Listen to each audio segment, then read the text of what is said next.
And more on this topic, we're delighted to be joined over the telephone by Dr. Mohamed Selman, renewable energy consultant. It's a very good afternoon to you, Dr. Mohamed. Hello, nice to hear from you. Yes. Thank you very much, Doctor, for joining us this afternoon. And let's start, of course, as world leaders attending the inaugural session of the 78th UN General Assembly in New York. How do you see, leaders of the world and their efforts with regards to tackling, the climate change crisis that is all over and being felt in every single country worldwide?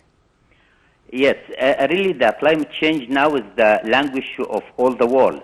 We have seen a lot of disasters, natural disasters in Libya, in Morocco, in wildfire in Europe. So we have to work together and collective action to make the outcomes of our efforts as possible as to be good for global warming to 1.5 degree above the pre-industrial levels. Really, I want to say one point regarding to the participation of foreign minister or the Minister of Foreign Affairs with the United Nations General Assembly. Yes. This is important to share our vision as Egypt with the global and mention that we are working hard to meet the SDGs in Egypt. Yes. And to also to satisfy the predetermined factors for the climate change.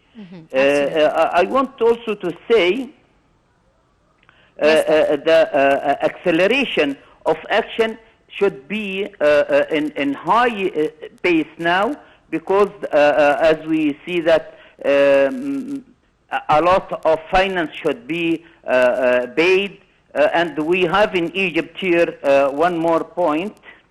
This is regarding to the vision for energy transition as a responsible member of the international community and as a COP27 president.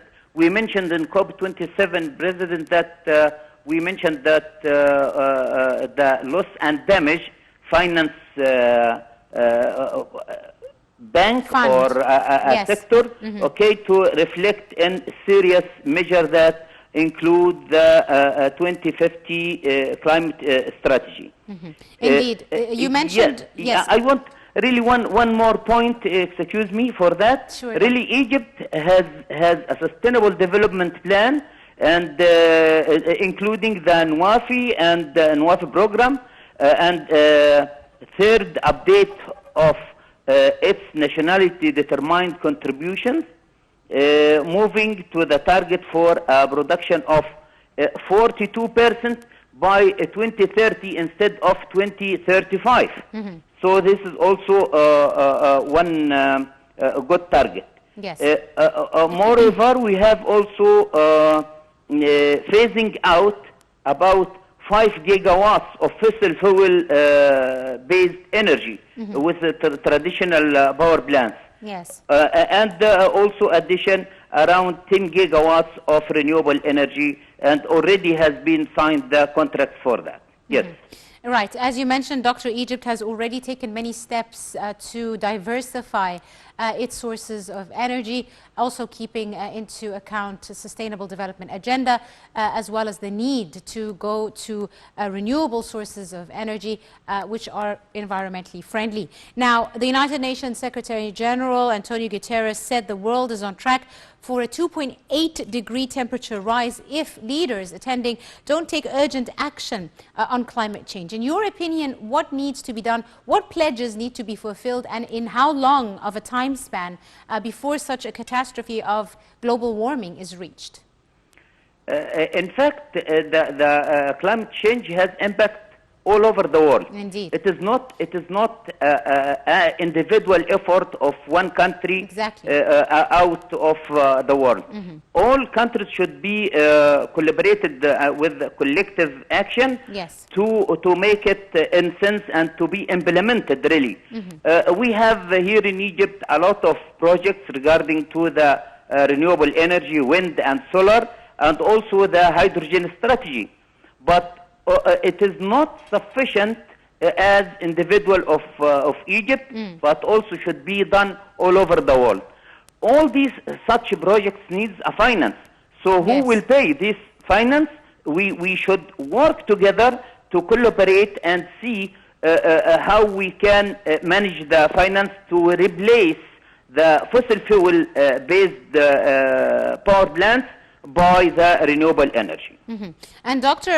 Mohamed, you also spoke about a very important issue, which is the loss and damage fund, which was established under the leadership of Egypt in the COP27 that was held in the Red Sea resort city of Sharm el-Sheikh, and it is aimed at helping out more vulnerable countries. For example, in the African continent, more countries are vulnerable to climate change issues, even though they're not really directly responsible for them.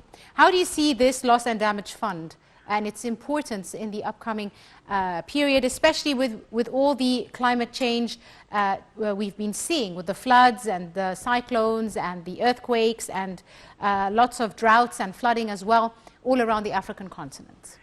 Yes, it is really it's a surprise that the countries that are responsible for increasing the greenhouse gases, and Africa is only about less than 3%.